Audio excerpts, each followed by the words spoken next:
हरे कृष्णा। जगत गुरु श्रील प्रभुपाद की जय। राधा अष्टमी महोत्सव की आप सबको बहुत बहुत बधाई हो। श्रीमती राधा रानी की अगर हमने ग्लोरिफिकेशन करनी है, गुणगान करना है, तो वो गुणगान हम कर सकते हैं चैतन्य महाप्रभु का गुणगान करके। चैतन्य महाप्रभु श्रीमती राधा रानी के किन भावों को व्यक्त कर रहे हैं, और वो भाव आपको बहुत ही आसानी से मिल जाएंगे जब आप चैतन्य चरितामृत अंत लीला पढ़ेंगे। उसमें चैतन्य महाप्रभु उन भावों को व्यक्त कर रहे हैं जो श्रीमती राधा रानी सोच रही हैं। तो संक्षेप में बोलें तो श्रीमती राधा रानी क्या सोचती हैं, उसका आंसर हमें मिलेगा कि जीवन की सफलता की पराकाष्ठा क्या है? कृष्ण प्रेम। तो अभी जो कृष्ण प्रेम है, वो कृष्ण प्रेम मिला कि नहीं मिला, वो कैसे पता चलेगा? तो वो श्रील प्रभुपाद एक्सप्लेन कर रहे हैं कि कृष्ण प्रेम मिला कि नहीं मिला, वो पता चलेगा हमें कि हमें भगवान से विरह हो रहा है कि नहीं हो रहा। हमारे मन में एंग्जाइटी, चिंता भगवान का दर्शन करने की, भगवान की सेवा करने की हमारे मन में है कि नहीं है।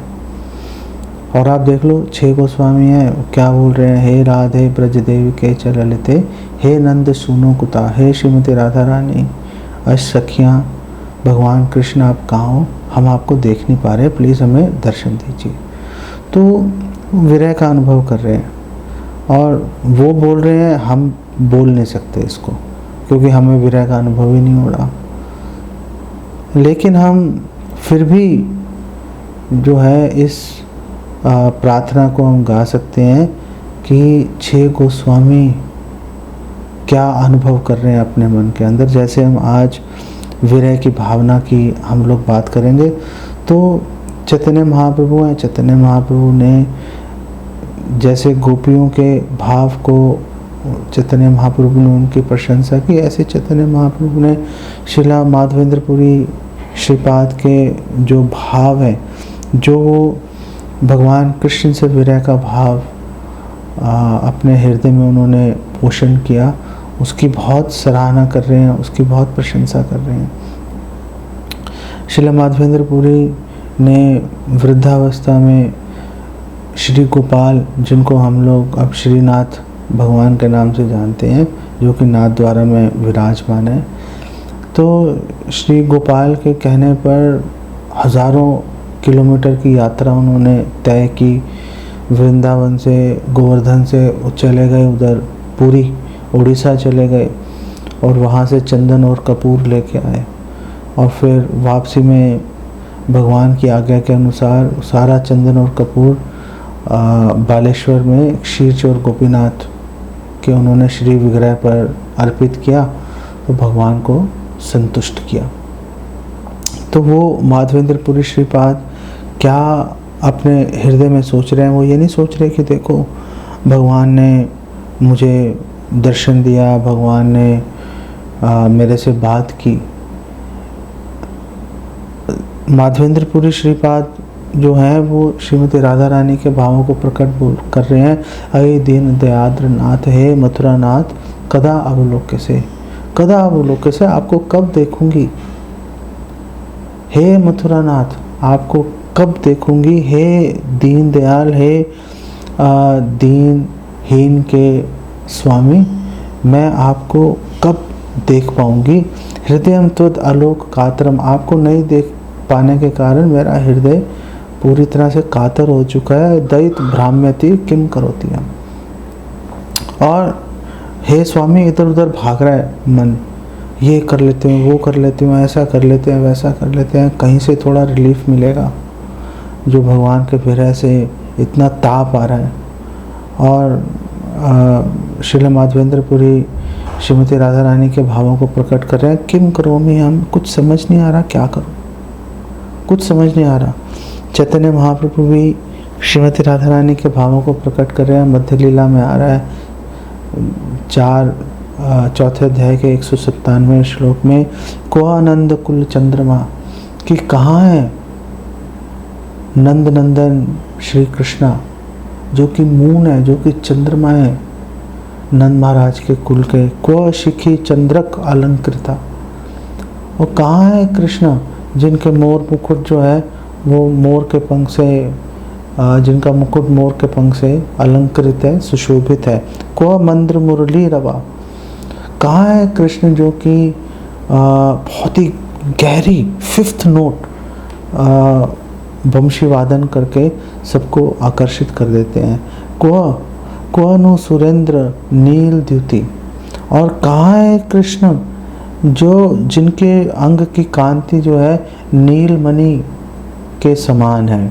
को रास रस तांडवी, और कहाँ है कृष्ण जो कि सुपर एक्सपर्ट है रास नृत्य करने में, कराने के अंदर।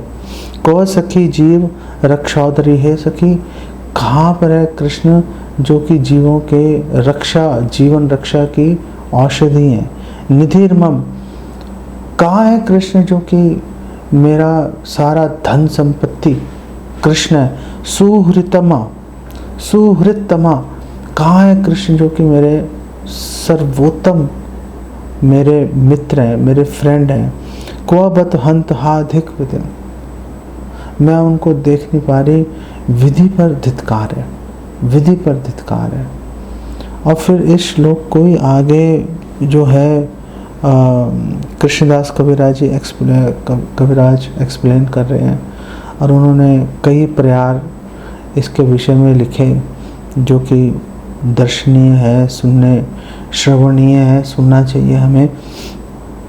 तो उसको एक्सप्लेन करें। सखी है कोथा कृष्ण कराह दर्शन, तो ये चैतन्य चरितमृत अंत्य लीला में आ रहा है 19 अध्याय के 35वें श्लोक में, और फिर आगे उसकी एक्सप्लेनेशन चल रही है। सखी है कोथा कृष्ण कराह दर्शन, क्षण के यह हार मुख ना देखी लिए फाटे बुक, शीघ्र दे कहा ना रहे जीवन। कि हे सखियों प्लीज़ कृष्ण कहाँ है, कृष्ण कहाँ है, मुझे दर्शन कराओ। और चैतन्य महाप्रभु अभी संन्यास नहीं लिया था, तब भी जब चैतन्य महाप्रभु ने अपना भक्ति, चैतन्य महाप्रभु ने एक भक्त का आचरण प्रकट किया, तो तभी से चैतन्य महाप्रभु भगवान कृष्ण को ढूंढना शुरू कर दिया।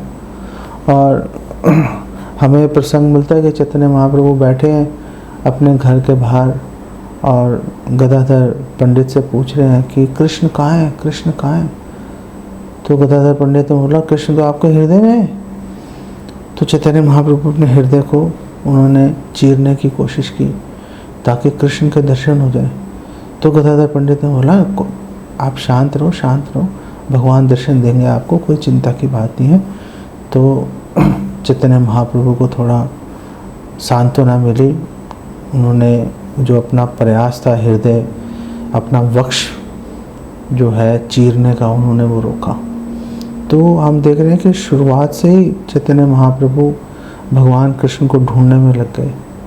तो चैतन्य महाप्रभु यहाँ पर उनके भावों को व्यक्त कर रहे हैं, श्रीमती राधा रानी के भावों को। हे सखी कृष्ण कहाँ है, मुझे दर्शन कराओ। क्षण के यह हार मुख ना देखी ले फाटे बुक, बुक का मतलब हृदय। एक क्षण भी अगर उनका दर्शन ना करें तो हृदय फट जाता है। और बोले शीघ्र देखा ना रहे जीवन, अगर तुमने मुझे जल्दी से नहीं दिखाया तो जीवित रहने की कोई आशा नहीं है, फिर तो मरना ही पड़ेगा। मैं इस देह को धारण नहीं कर सकती कृष्ण का दर्शन किए बिना। कहाँ से मुरली ध्वनि, और वो मुरली की ध्वनि कहाँ है, वो वंशी वादन कहाँ है, सुनाई नहीं दे रहा। नवाभ्र गर्जित जिनी, और वो जो मुरली की ध्वनि है वो इतनी गहरी आवाज़ है कि मेघों का जो गर्जन है, जो बादलों का गर्जन है जो कि पानी से भरे हुए हैं, उसको पराजित कर देती है। जगत आकर्षे श्रवण यार, और जिसको सुनकर पूरा जगत आकर्षित हो जाता है। जो चर है वो अचर बन जाता है, जो अचर है वो चर बन जाता है। जो चीज़ें चल रही हैं वो स्तंभित हो जाती हैं, जो रुकी हुई हैं पेड़ पौधे इत्यादि वो चलना शुरू हो जाते हैं, आंसू बहाना शुरू हो जाते हैं, वो चर के समान व्यवहार करना शुरू कर देते हैं। उठी धाये ब्रजजन त्रिषित चातक गण, आसी पिया कांति अमृत धार, कि जैसे ब्रजवासी हैं वो बिल्कुल एक चातक पक्षी की तरह है, कृष्ण रूपी बादल को ढूंढ रहे हैं कि कृष्ण रूपी बादल मिलेंगे तो हमें कुछ अमृत रूपी जल पीने को मिलेगा, प्राणों की रक्षा होगी। और क्योंकि भगवान के दर्शन नहीं हो रहे, तो जीने का औचित्य दिखाई नहीं दे रहा। तो चैतन्य महाप्रभु प्रकट कर रहे हैं श्रीमती राधा रानी क्या सोच रही हैं, श्रीमती राधा रानी क्या सोच रही हैं। अगर जानना चैतन्य महाप्रभु के चरित्र को देखो, समझो तो समझ में आएगा। अगर श्रीमती राधा रानी का गुणगान करना है, महाप्रभु का गुणगान करो। तो चैतन्य महाप्रभु जो है भाग्य को पहले कोसना शुरू किया। तो पहला दृष्टिकोण है कि चैतन्य महाप्रभु बोल रहे हैं कि हम तो जीना नहीं चाह रहे, हम इस शरीर को धारण नहीं करना चाह रहे, लेकिन विधि ऐसी है कि हमें मरने नहीं दे रही। तो ये तो बड़ी अजीब बात है, ये तो बिल्कुल ही गलत है। मोर सही कला निधि प्राण रक्षा महौषधि, कि जो कृष्ण जो कि सारे सर्वगुण संपन्न है, वो एक्चुअली में मेरी संपत्ति है और मेरे प्राणों की रक्षा करने की महाऔषधि है। सबसे कारगर, सबसे इफ़ेक्टिव औषधि है, मेडिसिन है। सखी है मोर तेहो सुहृतम, कि हे सखी सच बताऊं तो वही मेरे सबसे प्रिय मित्र हैं। देह जिए तहा भी नहीं, ये जो शरीर उनके बिना जी रहा है, धिक सही जीवन है, इस जीवन पर धिक्कार है। विधि करे एत विडंबन, विधि आखिर ऐसा क्यों कर रही है, क्यों विधि उल्टा बेसिकली चल रही है। ऐसा विधि को ऐसा नहीं करना चाहिए। और दूसरा दृष्टिकोण चैतन्य महाप्रभु लेके आ रहे हैं। ये सब भाव श्रीमती राधा रानी के हैं। अरे विधि तू ही बड़े निठुर, कि हे विधि हे भाग्य तुम तो बहुत ही निष्ठुर हो। अन्य दुर्लभ जन, एक व्यक्ति ऐसा है जो कि दुर्लभ है, मिल ही नहीं सकता। प्रेम कराया सम्मिलन, लेकिन तुमने उनसे मिलवा दिया और प्रेम भी करवा दिया। उस व्यक्ति के प्रति उनका दर्शन भी कराया और हृदय में प्रेम भी उनके प्रति आपने जागृत करा दिया। अकृतार्थान कहने करिस तू, और जब हृदय में प्रेम जागृत हो गया, अब उनको देखने की इच्छा जागृत हो गई, तो तुम इतने निर्दयी हो, निष्ठुर हो के तुम अब उठा के उनको दूर ले गए, अब दिख नहीं पा रहे वो, तो प्रॉब्लम खड़ी हो गई। तो तीसरा एंगल लेके आ रहे हैं। अभी विधि से बात कर रहे हैं, अभी तक विधि से बात कर रहे हैं, फिर कृष्ण पे भी जाएंगे, फिर अपने पे आ जाएंगे, पूरा सर्कल चल रहा है। तो श्रीमती राधा ने सोच रही है कि अरे विधि अकरुण, ये तीसरा एंगल चल रहा है कि ये विधि जो है बहुत ही निष्ठुर है। दिखाया कृष्ण आनंद, कि भगवान कृष्ण का मुख कमल दिखा के नेत्र मन लोभाइला मोर, और अब मेरे मन में और नेत्रों में लोभ आ गया कि अरे ये तो बहुत ही मधुरता से जो भरे हुए व्यक्तित्व हैं, अब इनका दर्शन किए बिना रह नहीं सकते। क्षण के करीते पान, अभी मैंने पीना ही शुरू किया था। कृष्ण आनंद, भगवान कृष्ण के मुख कमल को काड़ी नीला अन्य स्थान, काड़ी नीला छीन के कहीं और ले गए। विधि कर रही है, छीन के कहीं और ले गई। पाप कैला दत्त अपहार, तो विधि भाग्य, मैं तुम्हें बताना चाहती हूँ कि तुमने पाप किया है। क्यों पाप किया है? क्योंकि अगर तुमने किसी चीज़ का दान कर दिया, दान की हुई वस्तु वापस नहीं ले सकते। तुमने कृष्ण का दान किया था, अब तुम उससे वापस कैसे ले सकते हो मेरे से? अब तो तुमने दान कर दिया, बात ख़त्म हो गई। अब तो हम जैसे उसको यूज़ करना चाहेंगे हम यूज़ कर लेंगे। हम तुमने दी हुई वस्तु कैसे वापस मांग रही? लेकिन अगर विधि बोले कि मैंने तो कुछ नहीं किया, विधि को भी डर लग रहा है श्रीमती राधा रानी से। विधि बोले कि मैंने तो कुछ नहीं किया, जो गलती तो अक्रूर की है। अक्रूर आया था ना लेने के लिए, मैं थोड़ा ना आई थी, ये तो अक्रूर आया था, मेरा तो उसमें कोई दोष नहीं है। तो गोपियाँ उसका उत्तर दे रही हैं, अक्रूर करे तो मार दोष, कि अक्रूर ने जो भी किया तो विधि कह रही है अक्रूर करे तो मार दोष, कि जो भी किया है अक्रूर ने किया ना। आमाए कहने कर रोष, मेरे से क्यों नाराज हो रही हो? मुझसे आप नाराज हो गए, मेरा तो मैं कहाँ पे जाऊंगी? विधि ये सोच रही है। यहाँ यदि कह दुराचार, और विधि अगर ऐसी, जो दुराचार विधि अगर ऐसी बात बोलेगी, तो गोपियाँ, श्रीमती राधा रानी रिस्पॉन्ड कर रही हैं, वो उत्तर दे रही है, तू ही अक्रूर मूर्ति धरी, तुम ही हो अक्रूर। अक्रूर और विधि, हमें तो कोई फर्क नहीं दिख रहा, दोनों ही बोलते हैं अक्रूर है, लेकिन है क्रूरता से भरी।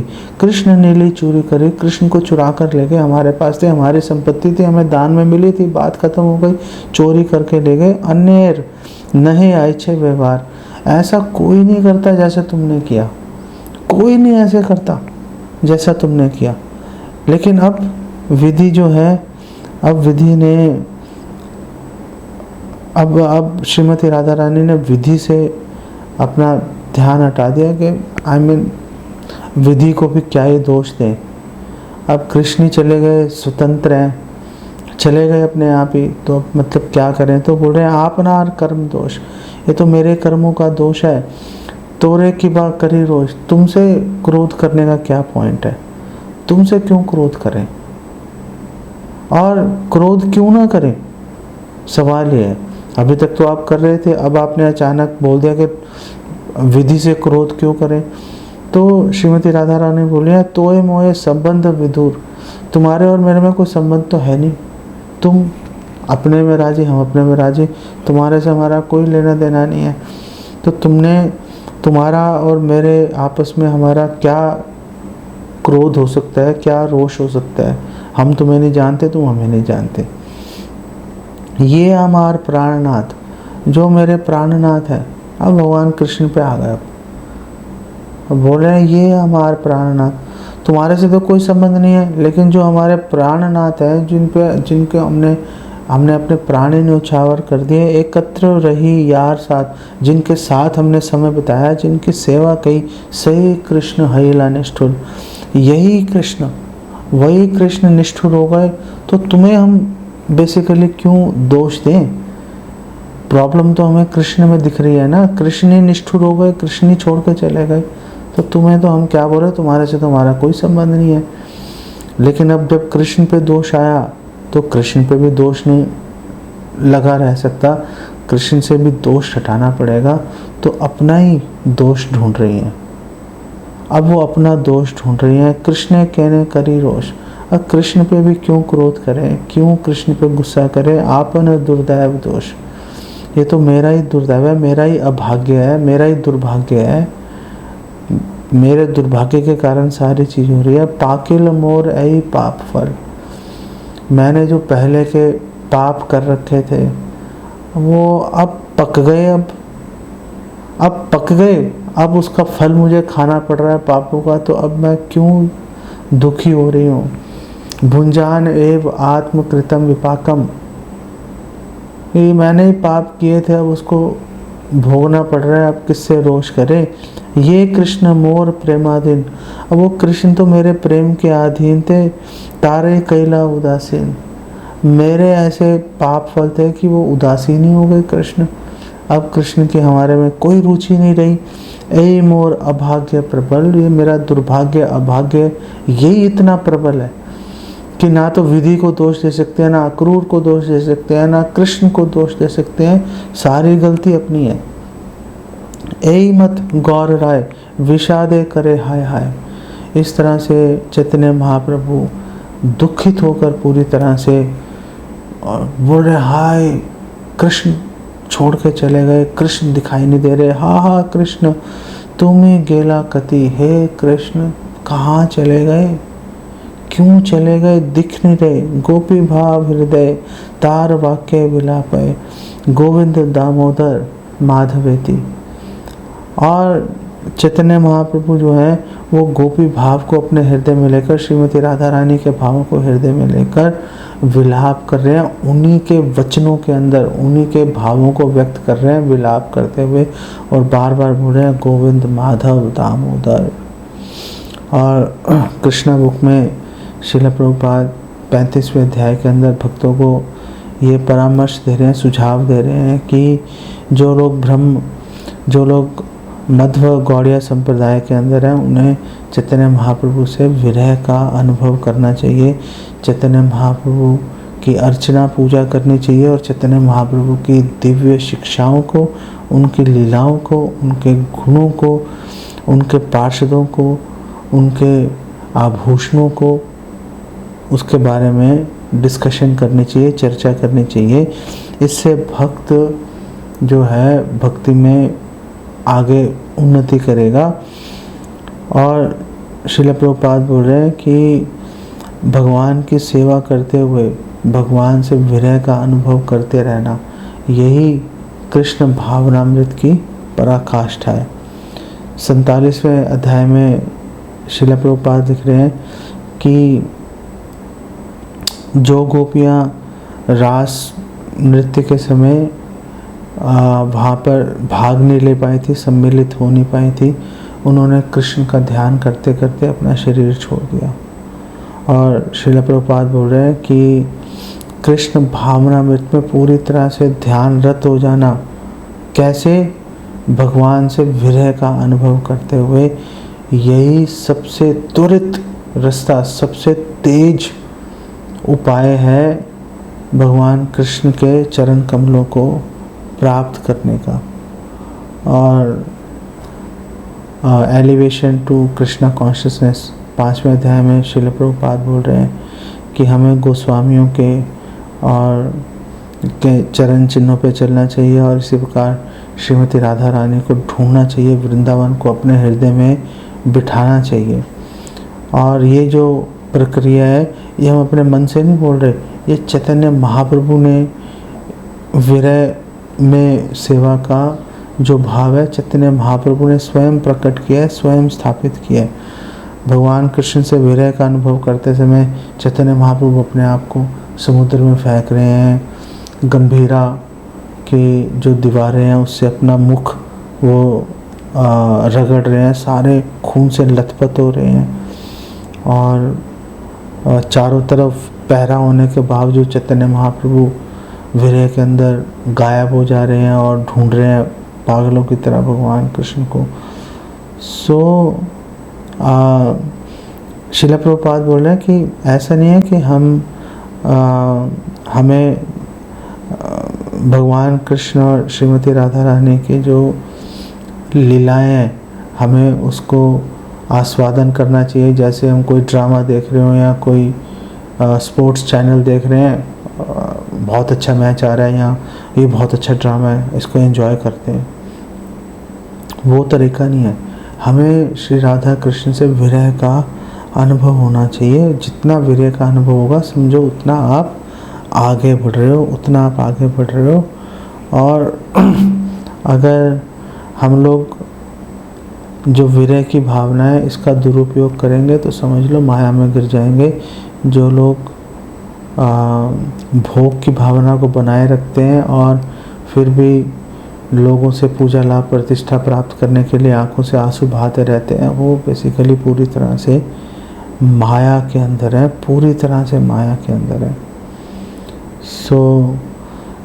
एक अपने शिष्य को श्रील प्रभुपाद बता रहे हैं कि भगवान से मिलन, भगवान से संभोग के अंदर भी सुख है और भगवान से विरह के अंदर भी सुख है। तो अब दोनों में से श्रेष्ठ कौन है? श्रील प्रभुपाद बोल रहे हैं crying for Krishna is better place. विरह का जब अनुभव होगा वो मिलन के सुख से ज़्यादा अधिक श्रेष्ठ है, ज़्यादा श्रेष्ठ है। ये बात हमेशा हमें अपने माइंड के अंदर रखनी चाहिए। जब भगवान कृष्ण ने उद्धव जी को भेजा था अपने संदेशवाहक के रूप में और उद्धव जी ब्रजवासियों से मिले, तो नंद महाराज ने अनेक बातें पूछी, क्या कृष्ण कभी हमें याद करते हैं, कब ध्यान में है या सब भूल भाल गए? तो फिर नंद महाराज ने एक बात बोली थी उद्धव जी को कि कृष्ण ने पूर्व काल में हमें दावाग्नि से, जंगल की आग से बचाया था, तो अब वो अपनी विरह की अग्नि से हमें क्यों नहीं बचा रहा? वो तो जिंदा ही जलाई जा रही है, हमें ना जी पा रहे हैं ना मर पा रहे हैं। तो अब कृष्ण हमें बेसिकली क्यों नहीं हमें बचा पा रहा, क्यों नहीं बचाने के लिए आ रहे, ये बात हमें समझ नहीं आ रही। क्या क्या प्रॉब्लम क्या है कि मतलब ऐसा हमने क्या कर दिया, पता चले भाई हम उसका पश्चाताप कर लेंगे, ठीक करेंगे उस काम को, लेकिन कृष्ण को वापस तो आना चाहिए ना, ऐसे थोड़े ना होता है। और वो बोल रहे हैं कि मतलब घर वाले इतने दुखी रहते हैं, सारे आसपास के लोग इतने दुखी रहते हैं कि घर छोड़ के भागना पड़ जाता है हमें। सारे रोए जा रहे हैं, अब सारे रोए जा रहे हैं, घर में मतलब शांति नहीं मिल रही। तो आप मतलब ये सोचो कि सुख का अनुभव नहीं, यहाँ पर सुख की कोई बात नहीं कर रहा, सब परेशान है कृष्ण भावनामृत में। और चैतन्य और श्रील प्रभुपाद बोल रहे हैं ये बेटर ब्लिस है, मिलन से ज़्यादा अधिक सुख इसके अंदर है। और ब्रजवासी कह रहे हैं हम घर से भाग के वन में चले जाते हैं, गोवर्धन पे चले जाते हैं, वहाँ पे और ज़्यादा परेशानी आती है। वहाँ पर हम भगवान कृष्ण के चरण चिन्हों को देखते हैं जो कि चारों तरफ है, भगवान कृष्ण के चरण चिन्ह, और चरण चिन्हों को देखते हैं तो उनका स्मरण आ जाता है और हमारा बुरा हाल हो जाता है। ना घर में रह पा रहे हैं, ना बाहर रह पा रहे हैं, करें तो क्या करें, ना जी पा रहे हैं ना मर पा रहे हैं।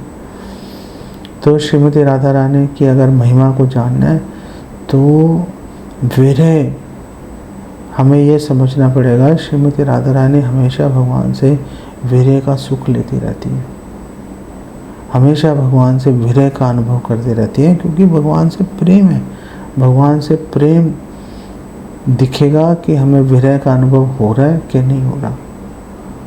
और हम अगर चैतन्य महाप्रभु की अगर हम आश्रय लेंगे, चैतन्य महाप्रभु की सेवा करेंगे, जो कि श्रीमती राधा रानी और भगवान कृष्ण के जुगल अवतार हैं, तो हम बहुत ही तेज़ी से हम श्रीमती राधा रानी के चरण कमल, भगवान कृष्ण के चरण कमल प्राप्त कर पाएंगे, इसमें संशय नहीं है।